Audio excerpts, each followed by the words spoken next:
Hey guys, what is up? In today's video, I'm going to share with you how do you audit an ad account or how do you understand what is broken so that you can fix what's broken if your Facebook ads are not performing the way you want them to perform. And I'm actually going to take you behind the scenes today. I'm going to play the call here and just enjoy it and make sure you've got a notepad there with you because I'm going to drop a lot of value bombs. Enjoy the session. So, like I said, we will talk about the optimization. And this is coming from one of the accounts that we have recently taken over. And we are yet to launch the ads and yet to make the changes that we are supposed to make when it comes to from the angle of the funnels, the acquisition mechanisms, the marketing message they have. But how did we come to a conclusion of what are the changes we are supposed to do? Or should we even do any kind of a change in order to take over the ad account and then helping them scale from wherever they are? This is going to help you. Today's session is going to help you understand what are the things we look at. Okay. So you might want to make a note of the steps that we go through. Okay. So step one is, and this is specifically if you are already running ads for yourself, for your clients, and how do you do it? Like the step number one is to first look at historical data. Okay. Depending on how big of an account you have taken over, like if there is an account which has a lot of history, which means a lot of data, they have been running ads for a very long time and they are spending a lot of money, then that means you can look at you can go beyond 1 week of historical data. So you can probably look at 2 weeks of data. You can look at 3 weeks of data, depending on account to account. Okay. In this case scenario, we looked at 1 week. And the reason to that is because this account is not a huge spender. They were spending around 1,000 per day and 1,000 to 2,000 per day. So they are very low spender ad accounts. This account is a low spender ad account. And they were pausing ads in between, then resuming. And so they were testing a lot of things. Therefore, we only chose to look at 1 week's historical data, which was previous week's data. And that becomes your step number one. Clear? So let's go and have a look at it. So what are the things we look at? Now, here are the things that we look at. Okay. So when it comes to looking at the historical data and like the step one of it, then we look at some specific data points, especially for this kind of an ad account, which does not have a lot of data. Like they have some data, but not a lot of it. Like they have a limited amount of data. So the few things that we looked at were these things: the results the account is getting, the cost per result, the CPM, the link CTR, which is click-through rate, the outbound, OBC, which is outbound click, and number of outbound clicks. And then we also looked at landing page view, right? The number of landing page views that are attributed inside the ads manager. So we looked at these metrics, very standard, simple, nothing fancy, because you don't need to complicate a lot. Okay. It's as simple as I'm keeping it here. And then we also looked at very important metric, which people forget to look at, which is number of outbound clicks to landing page view. So how many people clicked on the outbound, like the links, the learn more button or whatever shop now button, how many people clicked on it? And then out of the number of clicks that is being attributed inside the ads manager, how many of those people actually landed on the landing page, which is calculated and counted as a landing page view. So we want to see these metrics, these primarily these 7 things, which are the most important needle movers of overall advertising performance, right?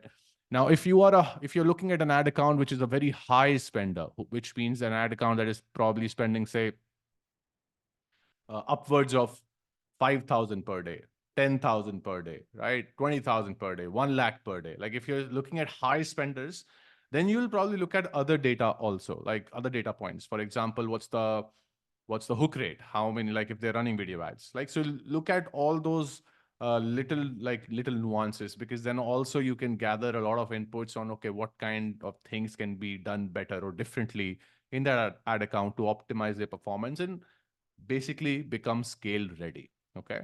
So, but optimizing an ad account, taking over an ad account, optimizing it so that you can maintain and sustain the performance at scale versus taking over an ad account or starting an ad account, which is just in the launch phase, to then getting started and scaling it. These are two different scenarios. Okay. So when you're taking over an ad account, and you're getting started, and that ad account is a low spender, you don't really need to geek on all these little nuances and go crazy about the hook rate, because your data, the quantity of data is not going to be enough for you most of the times. And that's why it doesn't make sense. Okay. And that's why in this case scenario, we're just looking at these 6 to 7 major metrics. Easy to understand, right? So have a look at what we did here. So day by day, we spent I spent time here to understand and analyze, and I prepared this on the 17th of August 2024. So full transparency as always. And you can see that 6th of August, which was a Tuesday, this account performed like this. On 7th of August, 8th. So I went from 6th to 13th to look at it. And you'll see that on some days, the OBC to LPV rate dropped down to like 72%. On 11th August, it was 52%. 13th August was 66%.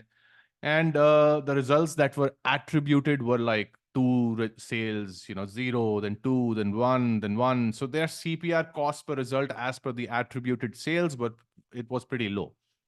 Now, what did I observe from this? Like what happened in this entire week, which is 6th of August to 13th of August, right?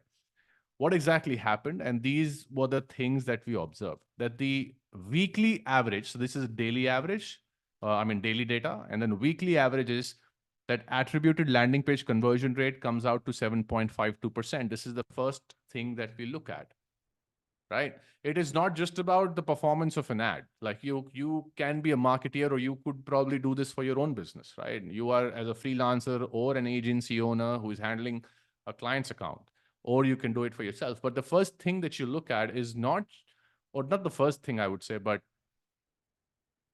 out of the first few things you want to look at is not just the click-through rates, not just the cost per result, not just these metrics. You want to start from understanding that what is Facebook really doing? When you run Facebook ads, what do you generate from Facebook ads? You don't generate sales from Facebook ads, you generate traffic from Facebook ads. You generate people, attention. You get people who are prospects. You get potential buyers who then are directed from an ad over to your landing page or your sales page or your store, whatever it is that you're driving traffic to. Understood. So that's why it's number one metric. When you look at the first thing I did, step number one is I started looking at daily data, right? So I started from 6th August to 7 to 8. So spend time. It took me 20, 30 minutes just to look at like every day. And I was carefully observing, not in a rush. I was taking time because it is important. Okay. Once I looked at the daily data, then I tried to analyze the weekly average. Okay. And the first thing I looked at when it comes to, okay, that was all right. Nice. Uh, okay. All right. Sorry about that, guys. So after looking at after looking at the daily data, I looked at the weekly average. And the first thing I looked at, or I chose to look at when I was looking at weekly average, was the landing page conversion rate. Okay. While in 9, like 10 में से अगर आप बोलूं मैं आपको 9 बार आप यही करोगे in such kind of scenarios. But if I have to tell you another reason why, one of the reasons is because the client was not getting the results that the client wanted from the ads, right? So the client came to me telling me this thing. So I want to make sure that I understand why is the client not getting the results that he or she desires, or why are you not able to get the results from Facebook ads for your own funnel or your business that you desire? Why? So you want to find the root cause of that problem, right? How you want to understand why the results are not happening. Like people often blame Facebook ads and, hey, my Facebook ads are not working. Facebook is rubbish. My product is great. My service is amazing. Facebook ads doesn't perform well. Facebook ads performs the way it does for everybody, right? We want to, because Facebook is not selling you, Facebook is not billing us on clicks. Facebook is not billing us on conversions. Facebook is billing us on impressions. A lot of times I've had experts on a call with me, consulted a lot of accounts, people who are not beginners, who are probably at intermediate level, but even they keep forgetting this phenomena that, it's basically the model that Facebook follows, Meta follows, is the billing model is they bill us on impressions. Yes.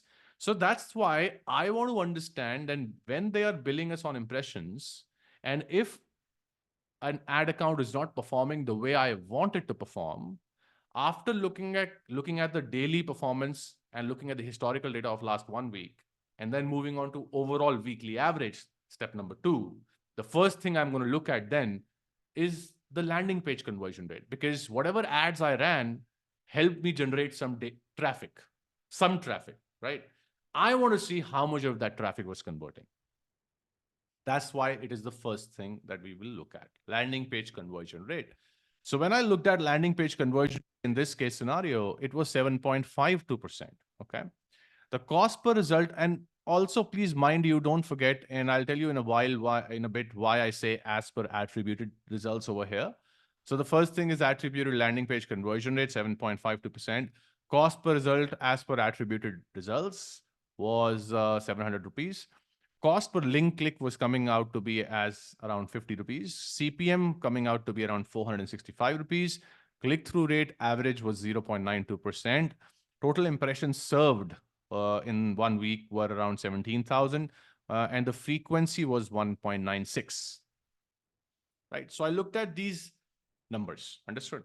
These numbers help me realize that's what exactly is going on in regards to how many people are being served with my ads. How many times are they seeing my ads, right? That's why, and this is from the campaign level, right? So they could probably have multiple ads running, right? And they could probably have multiple ad sets running. If that's the case, then if they have multiple campaigns, then I'm going to look at each campaign. Then I'm going to take out the average of each of those campaigns.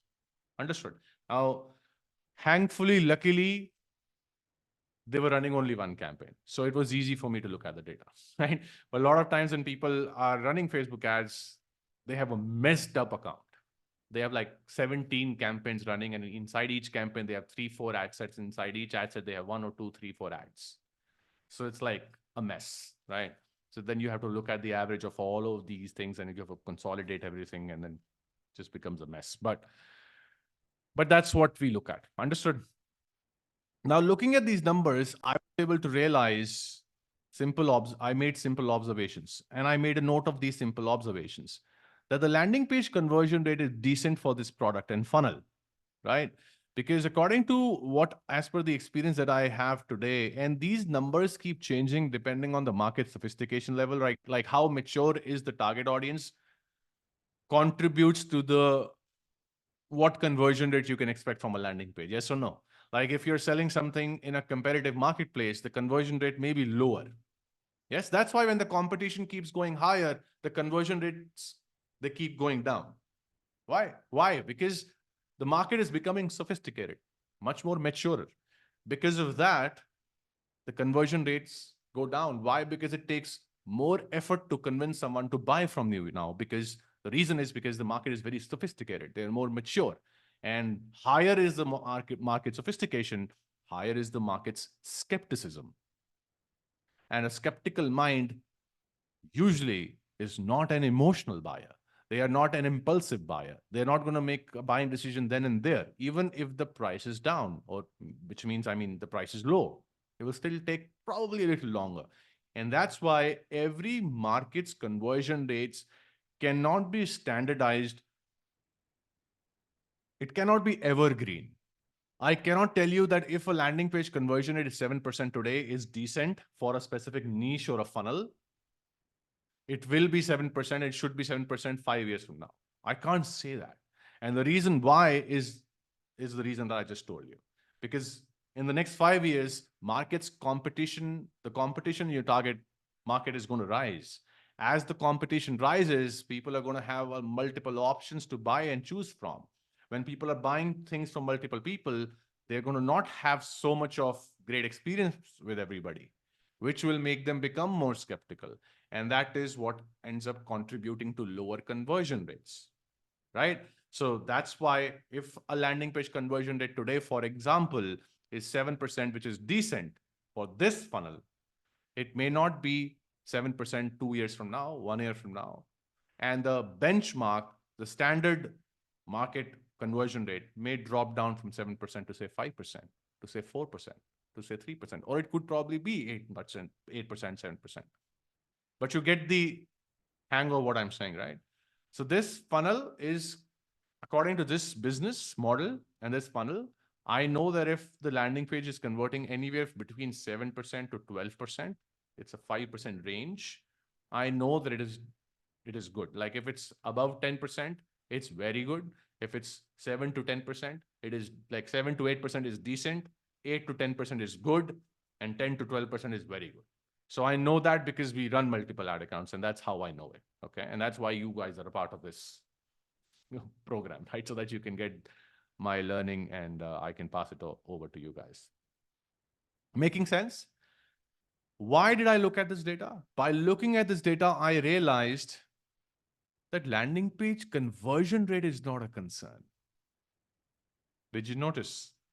So I realized that landing page conversion rate, boss, is not an issue, which means the quality of traffic is probably not an issue. Did you realize this? That's the reason why I looked at these data points. And I'm telling you that whenever we take over an ad account, this is, if you're thinking that I prepared this PPT slides for you guys, then not really. I did this because that's what we do, right? And that's how you also have to operate. So whenever you're doing it for yourself, for your business, or you are optimizing a client's account, that's how you want to do it if you're running Facebook ads, of course.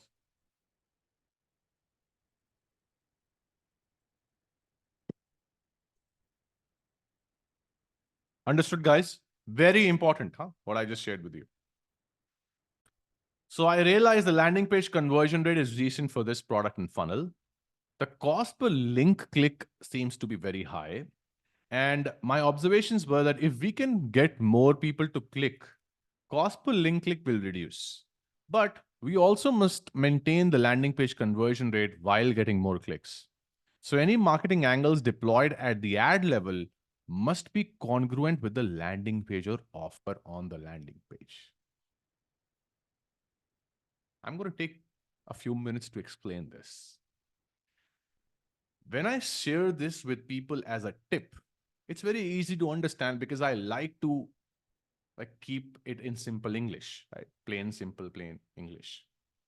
But when it comes to executing things, I see a lot of people make this mistake. And how can I say that? Because I have a team and I've seen my team make these mistakes. So I don't want you to make these mistakes. If I look at when it comes to optimization of ad accounts or an ad campaign, when I realize that, hey, landing page in this case scenario, let's talk about this ad account itself. When I looked at that, hey, landing page conversion rate is decent for this funnel in this market, for this model, for this business. But cost per link click is high. So how can I reduce my cost per link click? I can reduce that by getting more clicks. But will that solve my problem? Yes or no?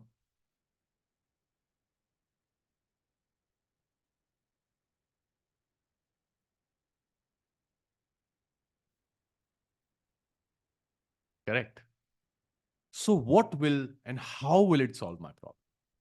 It will solve my problem when I get more clicks and also maintain the landing page conversion rate at what it is currently.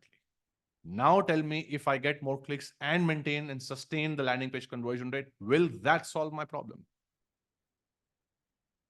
So these are the nuances which are very important when you are optimizing a funnel or an ad performance that you want to be very careful of and watchful of. Okay. Otherwise, that's where the mistakes happen.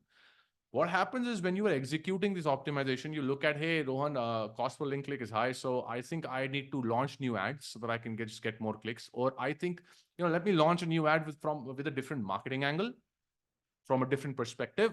Like I can create a marketing message from a very different perspective than all the ads that I already have, and see if that kind of marketing perspective, marketing angle is going to work better for me. And then suddenly people get obsessed with more clicks because their focus is to get clicks. So what they end up doing is they end up putting in a lot of effort on marketing hooks, dancing in videos, doing crazy stuff in the first 5 seconds, right? And they forget that the game is not to just, it's not just about getting the clicks. The game is about getting informed clicks so that when someone clicks, they are informed what they're clicking on, and there is a high chance of them converting when they land on a landing page. So we want to ensure that we are very clear on that. That's why when I wrote these observations, I mentioned it clearly that the idea is not just to increase the clicks. The idea is increase the clicks, but maintain the landing page conversion rate also, right? That's what will solve our problem. Awesome. Great.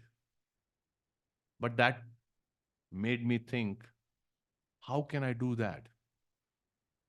Why? Because then I started to think, okay, now I'm looking at the landing page. I'm going through the offer. I'm looking at the landing page copy. I'm looking at the headline, the sub-headline, the entire offer stack. What's the value they're offering? How much are they offering it for? If there are any free bonuses, if they have bundles, what is their offer really? I was trying to understand all those things. And after looking at those things, I realized that they currently have 4 video ads running, which apparently were doing the best they could have done, right? So, but these 4 video ads are like good amount of video ads. And when you look at like these 4 video ads, at least for the testing phase, and when you look at like 4 video ads and you see that they have this marketing message that they're running, marketing angles they're running in the 4 video ads, which are congruent to the landing page copy, right? Because it's not just about clicks, like I said before.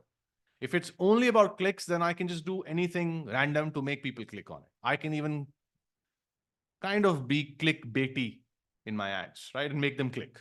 But that's not the idea. The idea is to make them make an informed click. At least I should try my best to help them make an informed click. They should know. At least my attempt should be the best, right? Whether the audience choose to do it or not is fine, but I need to be sure that, hey, I gave my best, right?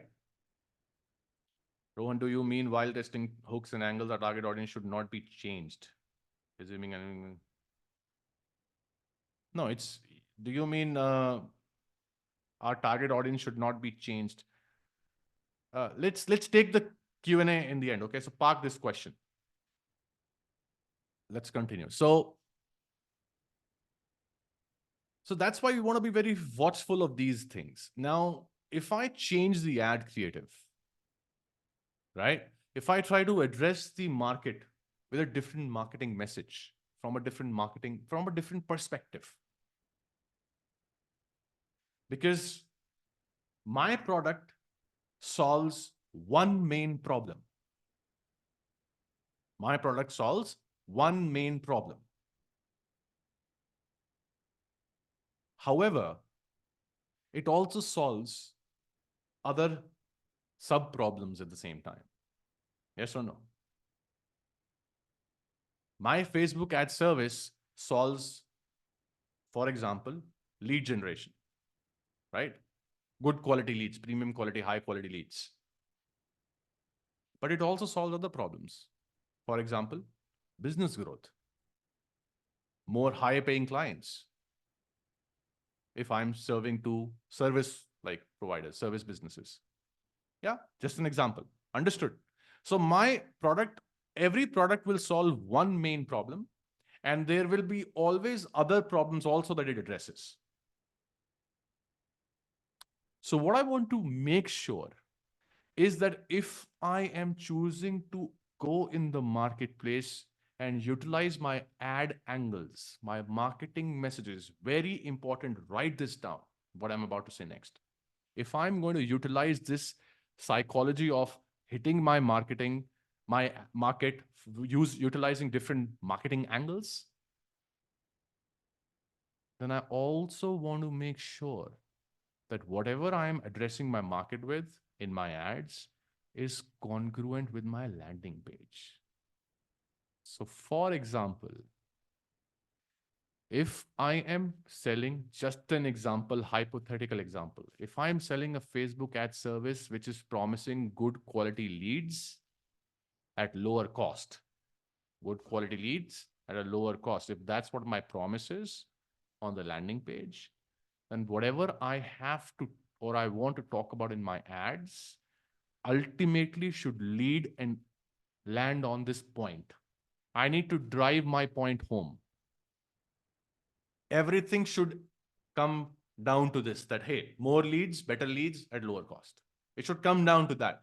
Why? Because then they are choosing to, okay, so they are now informed. Okay, that's what your ad says. Great, but this is why I need to buy whatever it is you're selling. So I'll click on it. Then I'm going to go to the landing page. And now I'll see the headline, which is very much congruent to the message you told me.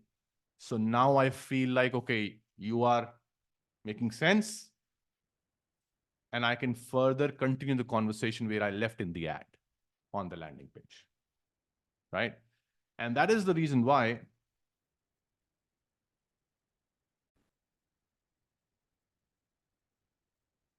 the conclusion was this: tweak the offer or landing page copy.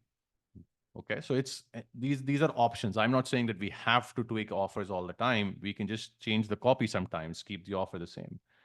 This needs to be done in order to create room for more marketing angles at the ad level.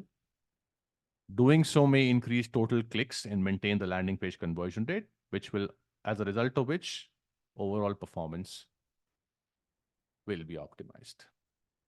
Understood? So you see how I'm concluding on things, how we were. So optimization, when you talk about CRO principles, conversion rate optimization, these are the things. It's not very difficult. I think it's common sense, but when you're getting started and you don't really know why something is broken, then you can't fix it. Who here, with a show of hands, knows circle of knowledge? Probably you guys don't. Okay, let me tell you what it is. Let me actually show you what it is. Who wants to see it? Throw me a me in the chat. So let me show you what I'm talking about. Circle of knowledge. Yeah. Awesome. Let me show you circle of knowledge.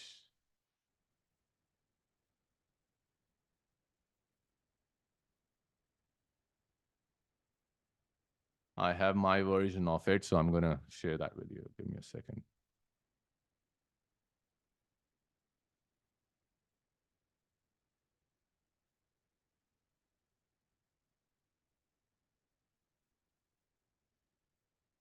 Here we go.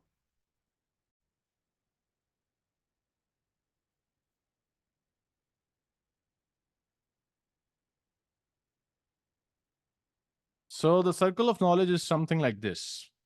These are the things we realize we know. Okay. Here are the things that we realize we don't know. And there are the things we don't even realize that we don't know.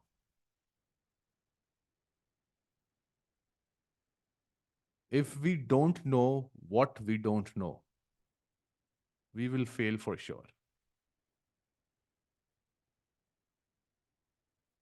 That's deep.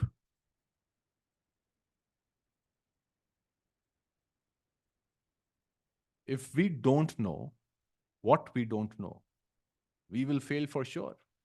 Nobody can stop us from failing because we don't even know what we don't know. And that's usually, when you look at the circle of knowledge, that's usually like the 70%, 60% of things. We get too much, we get inside of our head and we are like too much installed in just looking at the world and the things from our own perspectives and from what we think about from our own experiences, from our own past experiences, and from our own, uh, yeah, most of the things come from experiences. And then we only look at it from one perspective or from two perspectives, but we fail to understand that why things are not working for us the way we want them to work, because the circle of knowledge says that we don't even realize what we don't know. We don't realize what we don't know.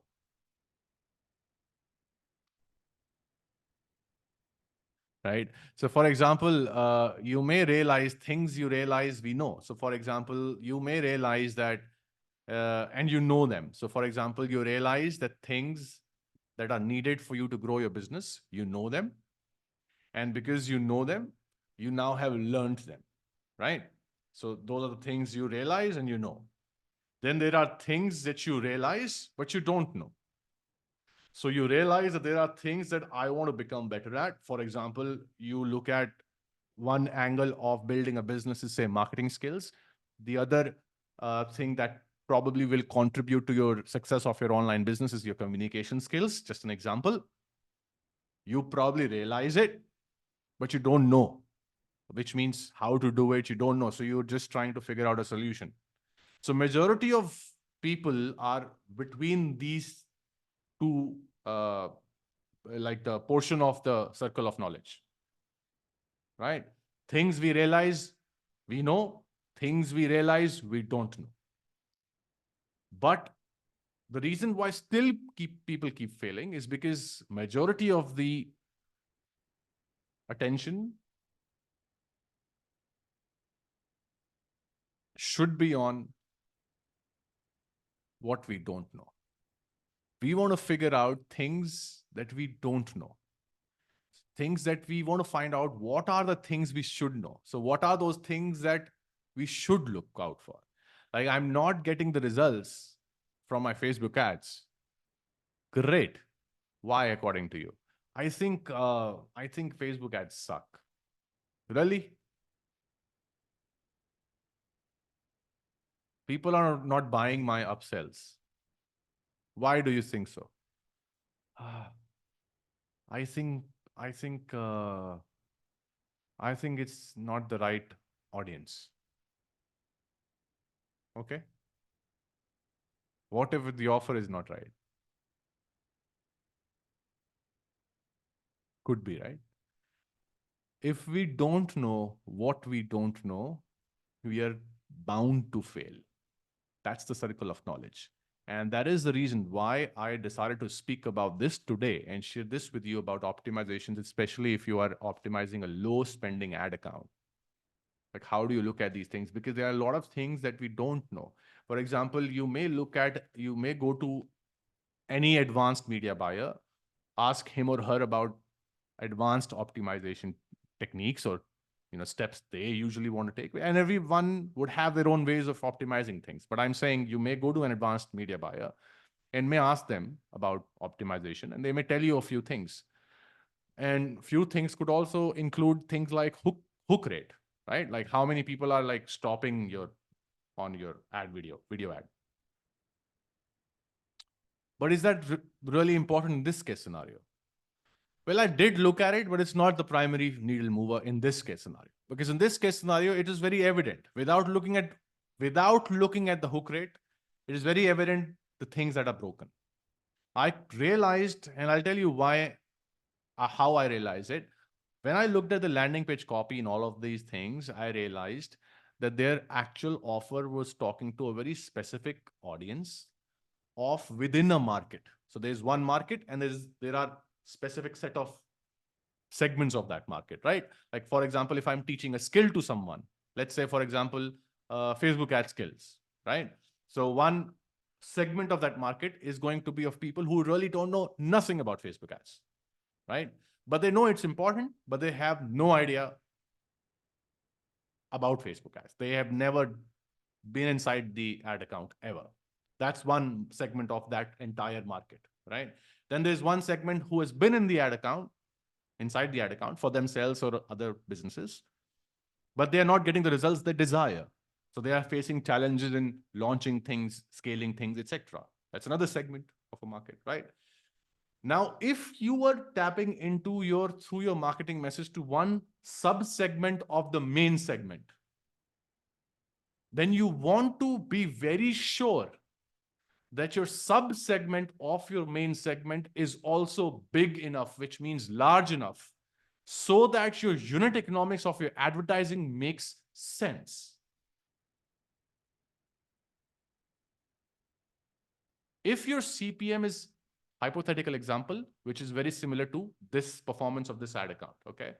So if the CPM of a particular niche is, say, for example, 500 rupees, and my goal is to break even at the front end, and let's assume that I am selling something worth 500 rupees, okay?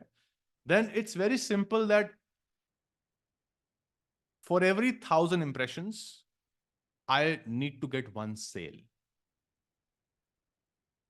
Because 500 rupees is my CPM, one person is going to buy out of the number of people who will click, then I'll break even. And if that's my goal, then I met my goal. So if I don't understand these numbers, then I'm never going to be able to realize, why do I need to shift my marketing angles? Why do I need to get away from that particular market segment? In some market segments,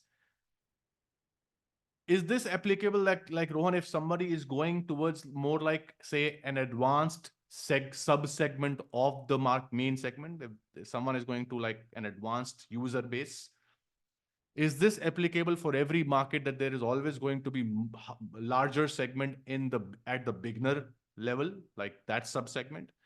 The honest answer is yes. Okay. It's always going to be like that. But the difference here is how common it is, the thing that you're selling. So say, for example, Facebook ads versus LinkedIn. Which one do you think is more common in India? Facebook. Now, this is common sense, right? You and I, we know because we are in India and we are seeing everybody use it. So we know Facebook is more common. So if Facebook is such a huge market, and we know that it's very common and it has been there. Like I started digital marketing in 2015 unofficially. Then in 2016, I did digital marketing when I got certified. So I did a diploma. In 2016 also, it was a very big thing. When I got, like I was, when I started to learn about it, even then it was a big thing because I started my journey with drop shipping, affiliate marketing. A lot of you guys know about it. So Facebook ads was a big thing even then. Because it's a skill, because you want to acquire traffic, right? If you don't have traffic to sell to, how will you even sell what you want to sell? It's like you can't build a business without traffic. So it's like one of the most important factors that contributes to a business success online. So I know that it's been there for years. So I know that chances are very high that there will be people who understand the basics, but they are now at intermediate level maybe. So the chunk of that market of advanced users or intermediate users may be large enough for my offer to make sense if I am speaking to a little experienced audience. Because even then, the sub-segment may be large enough. Then my unit economics can potentially make sense. However, if I am in the same situation, but now with an offer which is something to do with LinkedIn, and if I'm catering to an expert user who is using a LinkedIn already, who is using that, like a LinkedIn profile, and I'm trying to solve challenges of a person who's trying to use the LinkedIn in order to grow the LinkedIn reach, profile reach, then I'm only going to attract that audience who's trying to use LinkedIn to grow, like they're posting every day on LinkedIn, they're doing everything on LinkedIn that they're supposed to do. But if my target market is India, then I may struggle at this point because a lot of people probably know about LinkedIn, but they still have not been able to apply the things. Number one, they probably don't have, there could be exceptions, but I'm saying the big chunk, big enough chunk of the segment. And that's what I figured out when I started to look at this ad account. Okay. They were speaking with a market segment, which was less, which was more of people who are implementers. And I came to a conclusion that things need to change a little bit here and there. And when I realized it, I decided that, hey, this is the conclusion, right? And here are the things that we will fix and we will test. The offer or copy of the landing page. So we can, so these are the options, not that we will do all of these things or we can one by one, but here are the things we will do. Offers content, right? What will they learn? So it was a coaching funnel. So what will they learn? So we can change or we can tweak the deliverables. Second thing is the offer stack, which is what will they get? Add or tweak the bonuses. And here's a tip. Look at the upsell offer, then tweak things accordingly in the copy or offer. Right? Why? Because this is a coaching funnel. So we want to ensure that everybody is informed and aligned with the overall offer, end-to-end offer. My game here is not to help the client just get some kind of registration so that I can, sorry, performance marketers, don't hate me. My job here is not to flex on my performance marketing skills and say that, hey, I brought your cost per acquisition down. My whole game is end-to-end ROI of a business. So I want to understand what my business model is of my clients. So see how I'm observing everything. I'm keeping everything in mind while I'm optimizing things, and I'm laying down a pathway of optimization of what we can do to optimize not just the ads, but the entire business. You see? That's how I'm looking at it. So yeah, so we look at the offer, upsell offer, then we can tweak things accordingly in the copy. And second thing, we are going to write new ads as per the updated offer or copy or landing page copy. And the third thing we're going to look at is we're going to fix the attribution for better optimization. And that's another area that where I've realized that this account was actually bleeding because their attributed events were only 10, but their actual events were 18. So they got the purchases reported as 10, but their actual sales were 18. So their attribution was definitely not up to the mark. And for attribution, we use Stape. So you can make a note of it. For conversion API, it helps us track click IDs, page views, etc. Stape is a tool, is an app recommended by John Loomer. Who out here knows John Loomer? Show of hands. So yeah, so the guy who created that, that tool, the pixel checker tool, if you guys remember. Back in the days, like this is very old thing. So that's since then I know him. Uh, he's he's great at technical stuff, right? So yeah, so John Loomer recommends Stape, and we have used it. We use it in our client accounts, and it is very good. We have tried what's that? Pixel My Site for WordPress, the plugin Pixel My Site. We have tested that also, but it's not very good. We have done the comparison. The comparison, after doing comparison, I think Stape is the best solution and the most easiest to use also. Okay. And it's the most economical also. It will cost you only $10 per month. So it's like in INR, it comes down to like 800, 850 rupees per month. Right. So it's economical. It's very well reputed, well known, and we use it. So there you go. If I find out anything else in the future, I'll let you know, because these things you guys know, they keep changing. Some days this tool works. Someday we'll find there's something new. As of today, when we are doing this session, which is August, and this is working well. Okay. And we can deploy offline conversions via any kind of an offline automation tool, sorry, like Pabbly or Zapier or anything that the client has. And we can see if it improves, if it makes the EMQ better. What's EMQ? Event match quality. Okay, so when you are using these different, you're sending data over to Facebook from browser pixel, right? Then you're sending data to Facebook from conversion API, and then you also send data to Facebook from offline conversions, right? So you're sending data to Facebook from like 3 different places. So we want to make sure that the event, whatever we are sending back to data, whatever we're sending back, the data to Facebook, it is able to match that with the actual sale or the event that we are optimizing the ads for. We want to make sure of that. Okay. So offline conversion, there is a change in offline conversion recently. There's an update.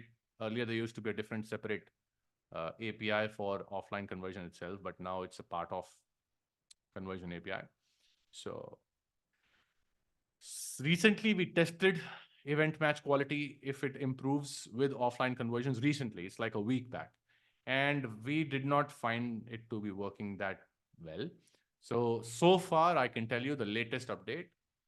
Stick only to Browser Pixel and CAPI conversion API with Stape. It's more than enough. It works fine. Okay. And yeah, so this is all there is. And when we share this, we like take screenshots of daily ad accounts so you can see the performance. But you guys already know that whatever I share, I do it with 100% transparency. So you guys already know it. I don't have to prove it to you. But that's what I wanted to share with you guys today. Was it helpful, this lesson? And how do you really optimize? What are the things you look at? And then how I concluded everything. And then I realized that, hey, these are three main things that we need to fix for this particular ad account. And these are the things we want to test. One is the offer or the copy.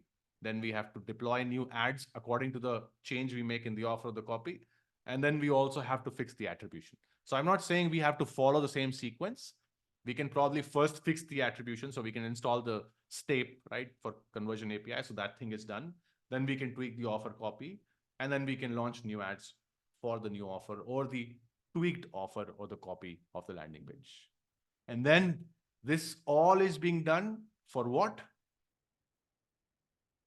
This all is being done so that we can not just reduce our cost per click, but we can reduce our cost per click and maintain the landing page conversion. This and this, not either or. And please make sure.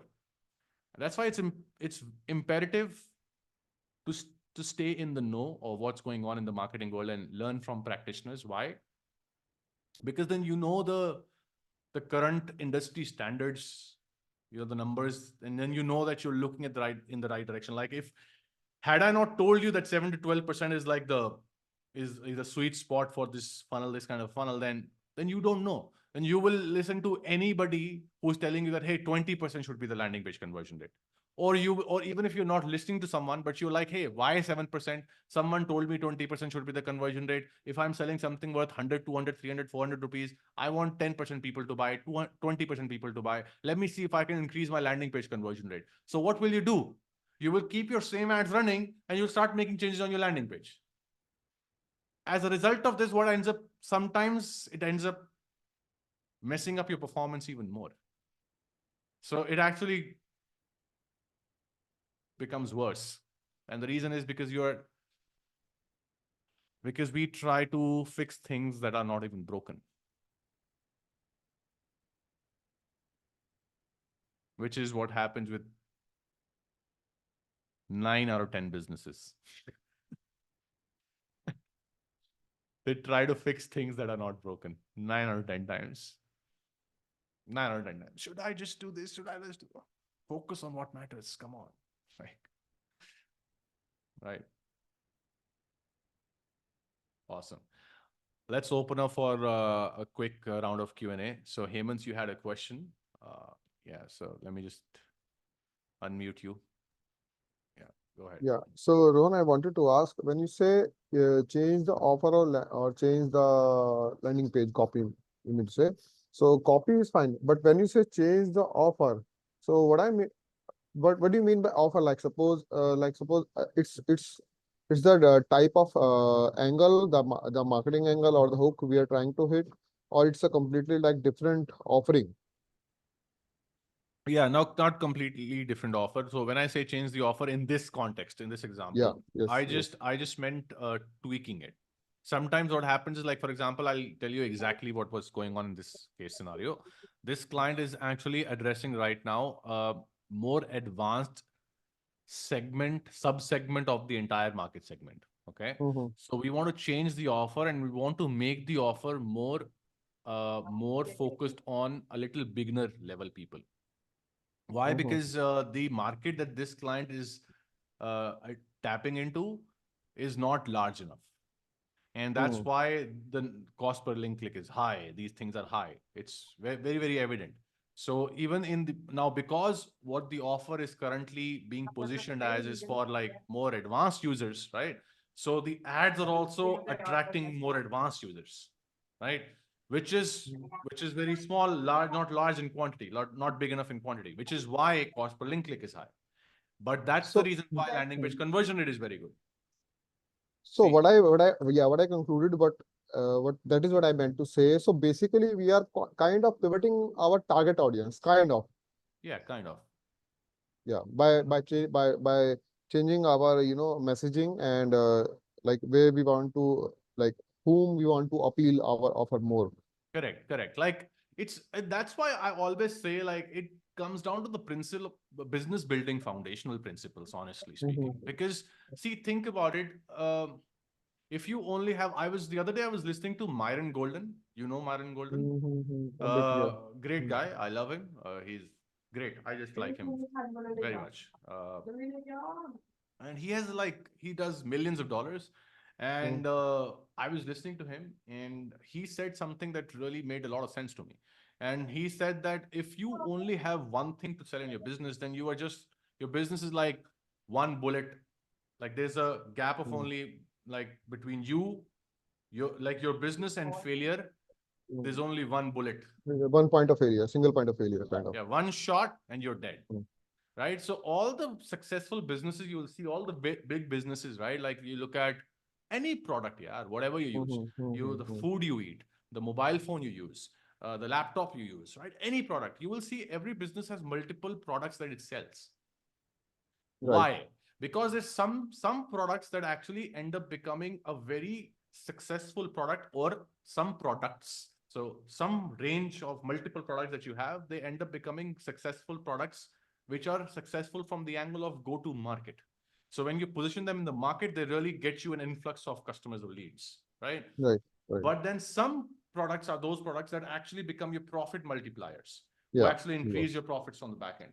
So Correct. when we looked at this client, the change, why we decided to change, like come to this conclusion was, and how we came to that is because when I got on the initial calls, with this client, I did a couple of calls with them. Mm. So when I did a couple of calls, I realized I understood their back end offer, their core offer. And I came Mhm. to realization that the client is actually selling things that can be served to a little more beginner level people. Mm. Yeah. And then I asked client, what are the kind of people you're getting? Even though your Mhm. marketing message is a little towards advanced user, but what are the nature of questions, style of questions that you're getting? And the client told me that these are the kind of questions people are asking me. And these are the challenges that people are telling me they have. And then I was Correct. like, but are these advanced challenges or like beginner level challenges? And he was like, beginner level challenges. And then I said, Yeah. that's where the congruency is breaking. And even though your everything is fine in the back end, but when you have something that can be catered to beginner, then why can't we get an audience? And then it boils down to the same thing, that the client had these false beliefs, and Mm. more of like I would say more of be unique syndrome, Mm. which we all have. Like, I want to do something that nobody else is doing. And I said, you Um, are anyway doing things your own way. You have your own style of doing it. So you are anyway unique. That in itself makes you unique. So let's not confuse this. And I've done this over and over and over and over again in so many different funnels and niches. It's always the same. So, yeah, so that's exactly what happened. And that's why we realized that we can tweak the target market, where and not completely change it, but instead of just looking at that one sub segment, we can actually have multiple sub segments that we can tap into, ultimately increasing our total addressable market size so that our unit economics makes more sense. right. Got it?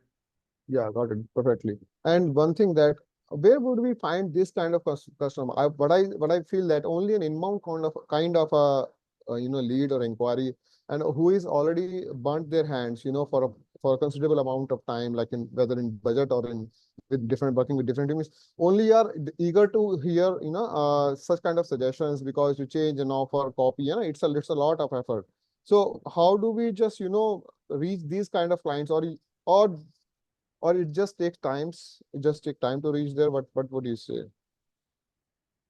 To attract these kind of clients, if you want to get such people come to you, you have to understand that from a business models perspective, for any business, online business, is one thing which is called as traffic generation mechanism. Mm, What are yeah. the things you do to generate the traffic? Traffic means people, potential customers, potential clients, right? What is it that you do? So I can just take this piece of content and I can put it on YouTube. If I Mm, do that, it shows people my authenticity and it shows them that, hey, I am skilled at what I do, right, right? I don't have to right, fake it. I'm just right. displaying it simply, openly, right? If they like me, they would probably want to work with me. Not today, but tomorrow in the future. But at least they will Mhm. become aware of me, which is important, right? So it's more about how do you find such clients is more about by being out there. And a Mm, lot of people, why they don't get such clients is because they're just not out there. So they're too much in their world, but you have to mm, understand their people are not going to just find you automatically. Like one fine day, they won't wake up and they'll be like, hey, I want to work with Hemant. Like, mm. who told you Yeah. about Hemant? भगवान आया सपने में, उसने बताया हेमंत का Mhm. साथ काम करो. उनको पता होना चाहिए ना, Hemant. Mm, So anything that can help you to generate traffic should be deployed. So for example, organic content should mm. be there. Yeah. Ads should be there. Anything that helps you potentially get one person to know about you, you should work hard because online businesses are done, they're online. When you have an offline business, what do? Yeah. We go outside and, talk to people.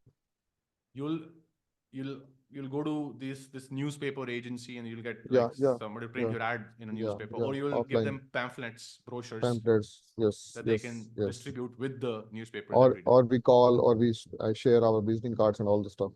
Correct. So And any.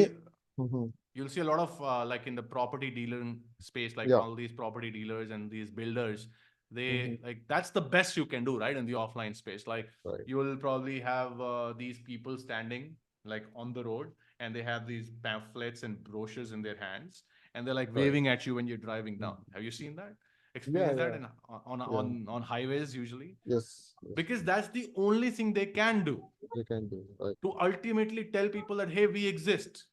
Mm. A lot of times people ask me, why do they even do it? Would someone stop to literally buy a house like that? I'm like, no, they're not doing to help someone buy a house right now. They're doing it so that that there is someone that in case if you want to buy a house in the future, Correct. then you can, Yeah. then you I, can I, recall. I got it, what you are trying to say. And any resource that you want, that you can redirect us, like to understand these nitty-gritties and these analysis, or is it just we have to just audit and work more number of accounts to get You that kind of understanding? Yeah, you have to work on more number of accounts. You start with one, and you will never be able to get these clients until unless you have that level of expertise. Yeah, Because that's happening. the work speaks for itself. Like your experience will speak for itself. When you Okay, speak, you will start to sound very experienced. It's got it. you can't fake it. Or if you are faking it, you can just fake it till a certain level. But then after that, people will find out. So it's more about getting that experience, and I feel that. See, understand this that nobody realizes this level of these things that I told you. Not every Mhm. potential client is going to understand what I said. The Yes, only person who's going to understand this is a person who has launched, trying to scale, but then struggling. So anybody who is problem aware and result aware audience, problem aware, result aware within that, yeah, yeah, in yeah, this, yeah. those are the people, or you can say result aware, bol raha hu, problem aware, solution aware audience. Solution aware, yeah. And these are the people who will actually understand the importance of what I'm saying. Right, right, So, right, right. but this content is for them. This content is not for a beginner. If you're just, if I'm trying to attract an audience who is just trying to launch, then I may not say that. I may say different things, right? So it's more about, like, if you ask me from an agency point of view, like how do you get such kind of clients? Trust me, just start with an account and start documenting whatever it is that you do. Like Right. every day I put up a video on YouTube and I do it a raw version of it. And why I choose to do it is it is making me become better at content creation. That's number one. Mm. Number two is and how can I keep coming up with ideas every day. I And I don't spend time. If you think that I spend like 30 minutes to think about what I'm going to speak, no. Like I just, that's exactly like 5 minutes before that, I think, hey, this is the topic. I think of a topic. I sit, turn the camera on and speak. One shot, it's out there, done, uploaded. How am I able to do it? Is because I am documenting things and sharing things out of my own hands-on experience. So the game for freelancers and agency owners or businesses helping other businesses to grow in the online space, the game is to whatever you are doing, start putting it out there. So if there's something you did yesterday, today you just create a video on it. One of the things, because you probably did 5 things, just to take one thing, talk about it. Something you did 5 days back, you got the result now. You want to lead in your video and your content with the result. You want to lead with a result. And hey, 5 days back, I took over an ad account which was bleeding money, and it was not getting results. Its landing page conversion rate was below 5%. So we made some changes to improve the cost per result of that ad account. And in this video, I'm going to tell you exactly what I did.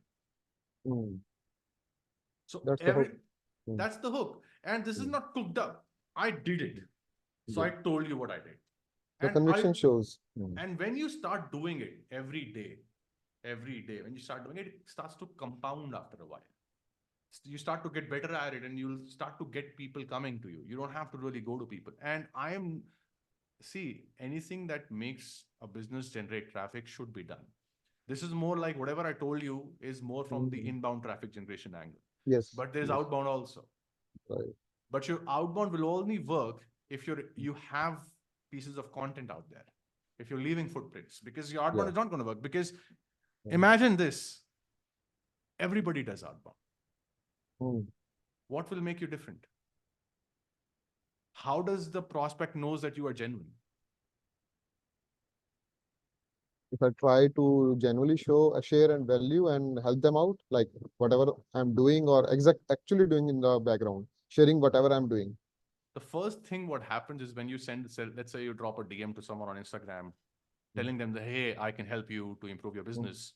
The first thing that person will do, assuming that person sees your DM, that's the first thing. But let's assume they do. The first thing, before they even reply to you, they're going to hit on your profile. They're going to check out your profile. Yeah, that's the first thing. If they don't see content where they don't see you as a human being in the content, you lost them. They're going to bounce. All service businesses are personality-driven businesses. You have to show them your personality. If you don't, it's not going to work. And whether you sell services, coaching offer, like info products, it's all service, right? Yeah. So that's how you do it. Yeah.